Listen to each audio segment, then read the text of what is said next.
This is the Whole Care Network.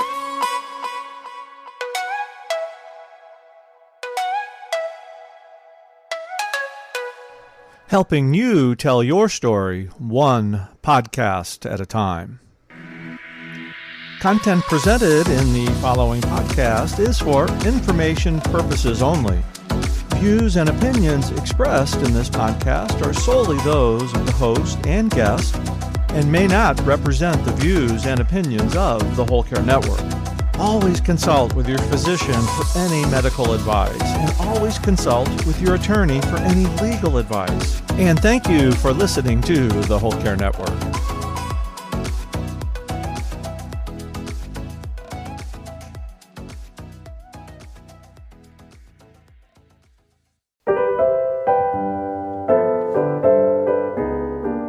Hello, my friend. This is a Time to Care the Caregivers podcast, and I'm Isabel Melgarejo, your host. Have you ever felt that you're a terrible negotiator?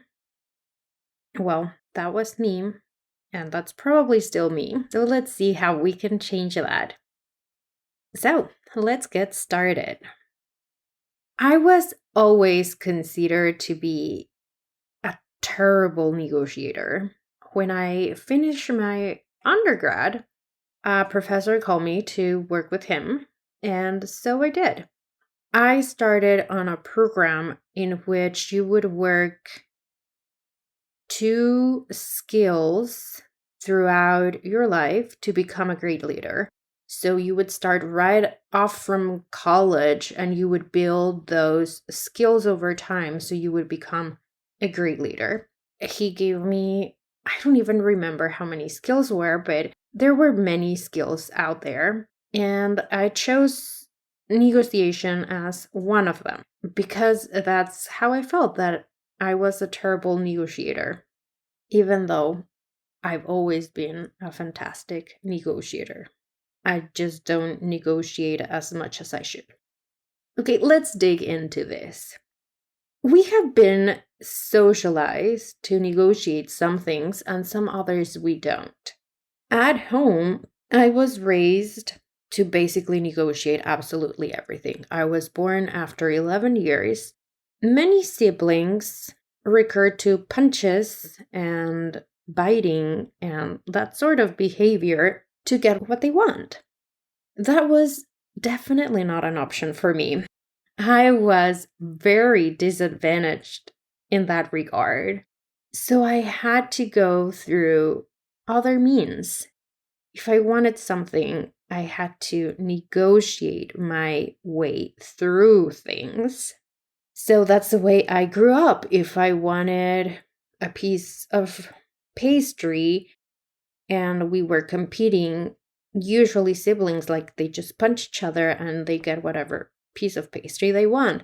I had to negotiate that. And it just came naturally to me. But when it was work related, I would never negotiate. I just would let things be the way they were.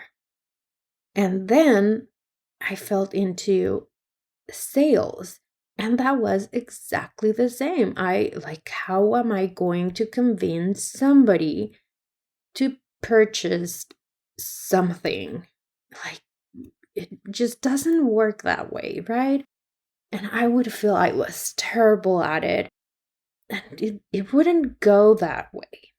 And for this podcast, I wanted to talk about negotiation because it's not a skill that we learn at school, even though I highly believe that it should be something that we learn at school. And probably they don't teach it because they don't want students negotiating their way through with their parents. Right? We don't want teenagers negotiating their curfew from midnight to 6 a.m. Maybe we don't want that, and that's why we don't teach it at school. I still believe it should be something that we teach everybody at school because it is a great tactic. Negotiating, it's not just about work-related stuff. It is everyday stuff. We negotiate absolutely everything, and we negotiate with ourselves the most. we negotiate. Like, where do you want to eat? If you're with your spouse, maybe you want pasta and your spouse wants sushi. You have to negotiate. And maybe you negotiate with your kids. Where we're spending Christmas. Are we spending Christmas home, or are we going there, or are we not meeting each other this year? So there are all these kinds of negotiations at home that happen all the time. And we don't notice that because they just come naturally. We do see those negotiations in business because that's how business are built, through tons of negotiation and just talking with one another and making deals work for both parties. I want to bring this topic for home because I don't think we negotiate enough. I think we've been told and taught that negotiation is just for high executives, even though we do it all the time. And I know some people that their negotiation skills are terrible. They will accept whatever, even though they really don't want certain things. And that's why I'm talking to you, because maybe you're one of those people that even though you really don't want something, you will just suck it up and accept things the way they are, or the way somebody else wants things to be. So I'm inviting you today to reconsider the way we perceive a negotiation. Negotiation is setting a set of rules for ourselves. And those set of rules are the barely minimum in which we can operate. I was recently asked if I would be willing to do anything for something I really wanted. And my answer was everything within reason. If it means putting more time of myself, yes. If it means sacrificing some comfort, if it means a lot of things, I'm willing to do that. But if it means sacrificing my values, then that's a no. We need to understand what we are not willing to sacrifice. Because when we understand what we're not willing to sacrifice, then pretty much we can decide and we can negotiate things. This is something that happens often when I'm giving webinars or courses or programs, that people come and ask, how do you build boundaries? Because the first step of a personal negotiation is building boundaries, what you're willing and not willing to accept. In business, that is called BATNA. So that's the point in which you're not willing to continue and you move away from the negotiation and basically nothing else happens. For example, in business, I was recently in conversations with another business to some efforts to provide to all of you out there. There was a point in which we couldn't agree on things and we just walk away. The person I was talking with is a fantastic human being. I couldn't speak better of this person, but the negotiation didn't happen. And in personal settings, the same happens. There are things that you are willing to sacrifice and others that you're not willing to. So right now, start thinking about the things that you're not willing to sacrifice. When you have that list, things become more clear. Because when somebody else is asking us to do and is going through our boundaries, we're able to say, no, stop, and then you can remove from that situation. I just see this with a lot of people. Like, how do you come up with, maybe you know your boundaries, but then how do you communicate those boundaries? Obviously, people don't like when we put those boundaries because Let's go back to the business setting. What if the negotiation was you get a salary of 0 and you're going to come every day and work for 8 hours? That's a huge no, right? Would you do that? Would you accept that job? Of course not. Nobody would do that. So why are we accepting at home those kinds of behaviors? Why are we accepting something that would play against us, would play against our well-being, our health, our social well-being? Why? Why would we accept that? And that is part of why negotiation is so important, because you can say no. The same way that you would say your boss, I'm not coming for a salary of 0, then you can tell somebody at home, I am not going to do that because that's not right. As an example today, I am not driving anymore because I'm tired. As I'm recording this, I'm sitting and yeah, I'm enjoying this conversation, but I don't have to be outside when it is 97 degrees or something like that. For those of you in Celsius, that is like 37 degrees. I'm not willing to be outside anymore. I was outside pretty much all morning. Now I want to be in the AC. So that is what I was not willing to do anymore today. What are the things that you are not willing to do anymore, even today or in life in general? And then start saying no. And maybe that's a full other podcast on how to say no. But just practice it. No. It should be quite easy. It's one of the easiest words that we have. No, no, no. Maybe you're willing to concede for another time, and you can start with that. Maybe you can drop the idea out there of somebody else doing that work for you or for whomever you're in conversation with. Maybe that thing doesn't get done. Like today, it's not gonna get done. I'm not going to get dog treats. Maybe tomorrow. Maybe never. Eventually I will, but you get my point. There are things that we can skip.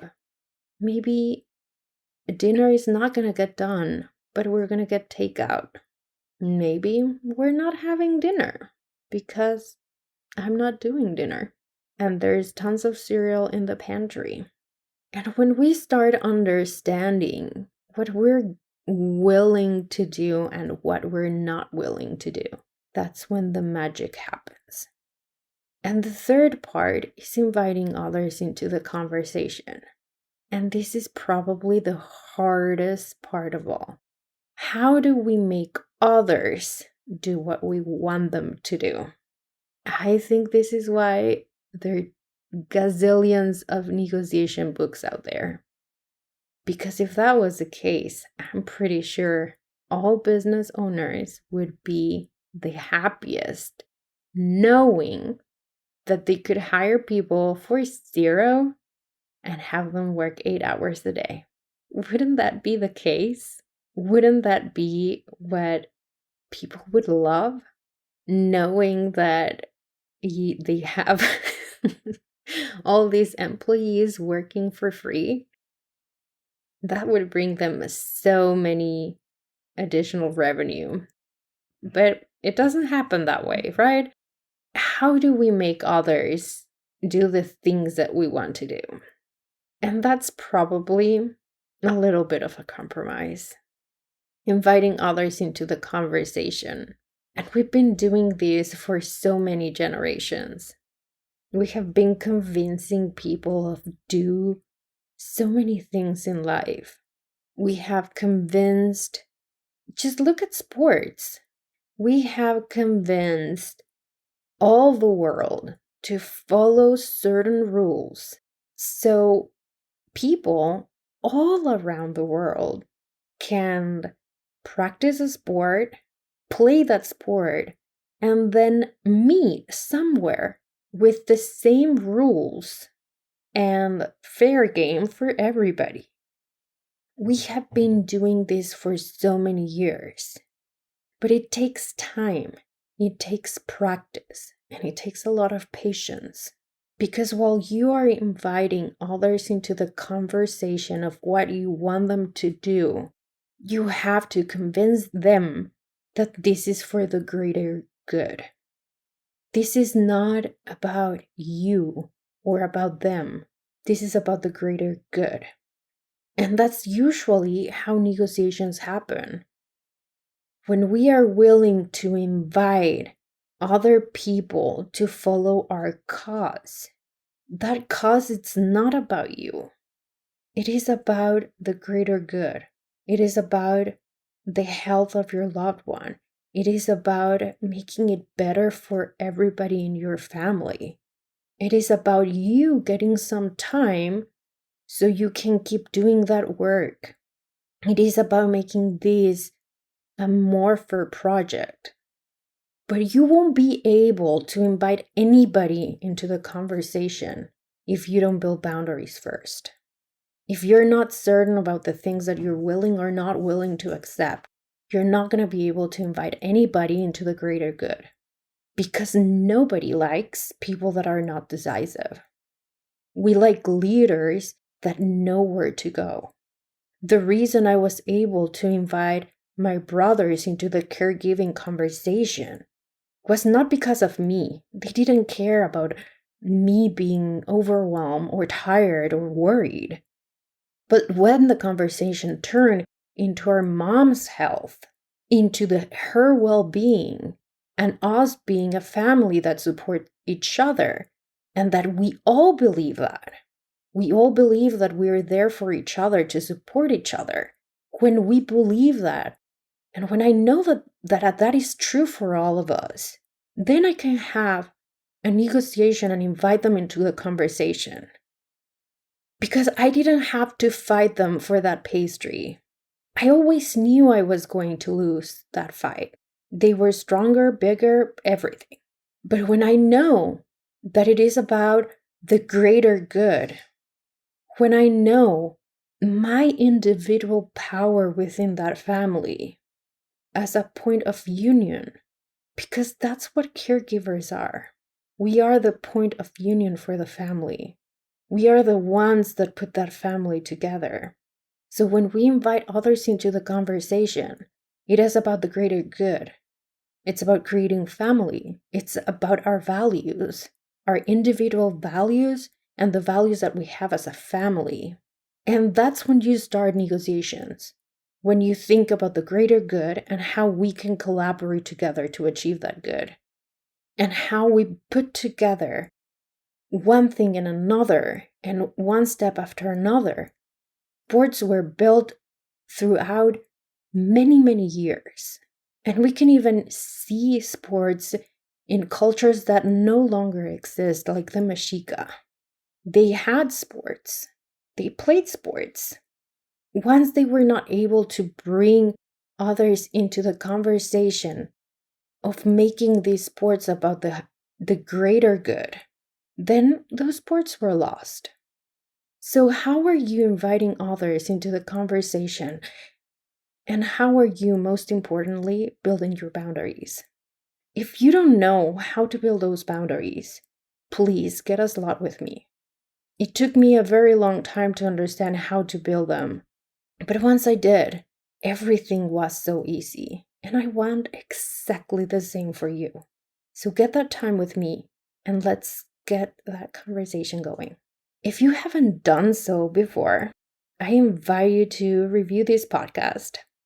If you don't know how to invite others into the greater good, let's get on a call. Talk to you next week.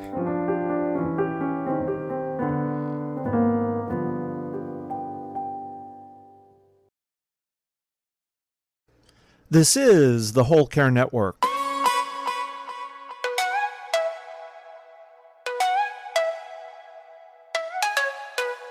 Helping you tell your story one podcast at a time.